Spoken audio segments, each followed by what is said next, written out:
Pemain keturunan dengan nilai pasar 260,7 miliar rupiah, Jayden Oosterwolde, membawa kabar baik setelah kabar Mauro Zijostra dilaporkan tengah dalam proses naturalisasi. Kabar baik apa itu?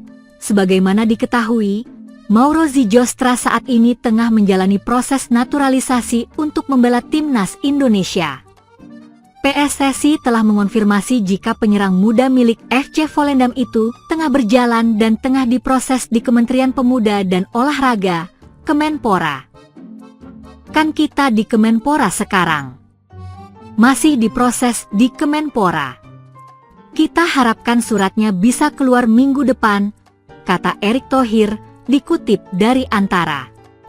Banyak yang menyebut jika Zijostra akan diproses untuk membela timnas Indonesia U23 yang tengah mempersiapkan diri untuk Piala AFF U23 dan kualifikasi Piala Asia U23 2026. Namun Erick menyebut jika penyerang berusia 20 tahun itu bisa saja membela timnas senior dan menjadi deputi bagi Ula Romeni. Tetapi bukan tidak mungkin juga sebagai pelapis untuk Ula Romeni di posisi striker, tambah pria yang juga Menteri BUMN itu. Kabar ini pun menjadi kabar bahagia bagi pendukung timnas Indonesia yang ingin memiliki striker tajam dan andal dalam mencetak gol.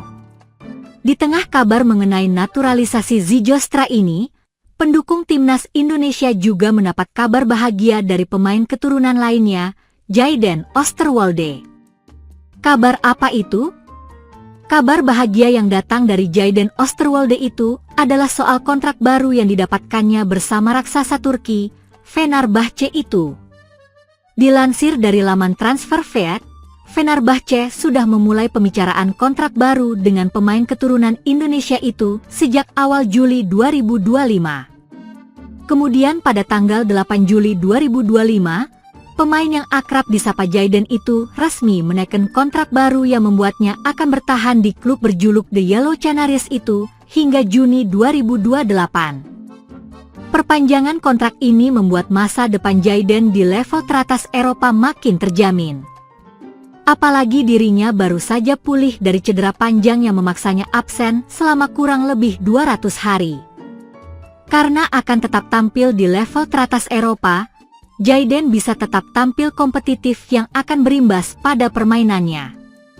Timnas Indonesia resmi masuk pot 3 atau unggulan ketiga pada drawing babak 4 kualifikasi Piala Dunia 2026 yang akan berlangsung di Kuala Lumpur, Malaysia, 17 Juli mendatang. Konfederasi Sepak Bola Asia, AFC, dalam rilis resmi, Jumat 11 Juli, menyatakan Arab Saudi dan Qatar yang merupakan tuan rumah babak 4 berada di pot 1. Tim-tim akan dibagi ke dalam 3 pot sebagai berikut.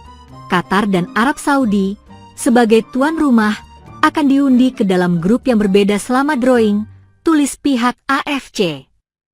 Pot 2 akan ditempati Irak dan Uni Emirat Arab. Sementara timnas Indonesia berada di pot 3 bersama Oman. Indonesia menjadi satu-satunya tim di babak 4 kualifikasi Piala Dunia 2026 berada di luar 100 besar ranking FIFA.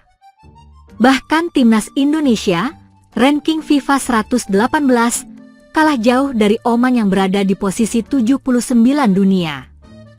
Penentuan posisi pot untuk pengundian akan didasarkan pada ranking FIFA Putra untuk asosiasi anggota AFC yang diumumkan secara khusus oleh FIFA pada 13 Juni 2025, tulis pihak AFC. Babak 4 kualifikasi Piala Dunia 2026 akan berlangsung di Qatar dan Arab Saudi pada 8, 11, 14 Oktober mendatang. 6 tim akan dibagi menjadi 2 grup berisikan masing-masing 3 tim. Hanya tim juara grup yang akan lolos otomatis ke Piala Dunia 2026. Sementara 2 tim runner-up akan lolos ke babak 5. Kedua tim runner-up akan bertemu dalam pertandingan 2 leg untuk memperebutkan tiket ke playoffs interkontinental melawan tim dari benua lain. Pembagian pot drawing babak 4 kualifikasi Piala Dunia 2026. Pot 1, Qatar, peringkat FIFA 53, Arab Saudi 58. Pot 2, Irak 59, Uni Emirat Arab 66. Pot 3, Oman 79, Indonesia 118. Prediksi line up menakutkan tim nasional, Timnas Indonesia U23 versus Brunei Darussalam U23 di Piala AFF U23 2025 menarik untuk dibahas. Pastinya pasukan Gerald van den Burg akan menurunkan kekuatan terbaiknya mengingat laga tersebut merupakan pertandingan pembuka grup A Piala AFF U23 2025 pada Selasa 15 Juli 2025 mendatang. Ya, Timnas Indonesia U23 akan memulai petualangannya di Piala AFF U23 2025 dengan menghadapi Brunei Darussalam U23 di Stadion Utama Gelora Bung Karno, SUGBK, Jakarta. Di bawah asuhan pelatih Gerald van den Burg, Garuda Muda memiliki ambisi besar untuk meraih gelar juara. Dengan skuad yang dihuni pemain-pemain bertalenta, Timnas Indonesia U23 diprediksi akan turun dengan kekuatan penuh untuk mengamankan kemenangan perdana. Lantas kira-kira siapa saja 11 pemain pertama yang mungkin akan dimainkan pelatih asal Belanda tersebut? 1. Main menyerang. Meskipun 3 pemain telah dicoret dalam pemusatan latihan TC yang berlangsung di Jakarta, Gerald van den Burg masih memiliki 25 pemain yang siap tempur. Mengingat lawan pertama adalah Brunei Darussalam U23 yang secara kualitas berada di bawah Timnas Indonesia 23, ada kemungkinan van den Burg akan memilih starting 11 yang menyerang dan agresif. Van den Burg pun diprediksi akan menerapkan formasi 4-3-3. Formasi itu diketahui kerap digunakan van den Burg saat melatih di tim sebelumnya. Jika diterapkan di skuad Garuda Muda, maka van den Burg bisa memaksimalkan para pemain yang tampil menyerang. Seperti di lini depan, van den Burg bisa memainkan trio Victor Dethan, Hoki Caraka, dan Jens Raven. Selain ketiga nama itu, van den Burg masih memiliki Altaf Indi yang bisa dimainkan sebagai winger kiri. Lalu beralih ke tengah, Timnas Indonesia U23 bisa diperkuat Arhan Fikri, Robi Darwis, dan Raihan Hanan.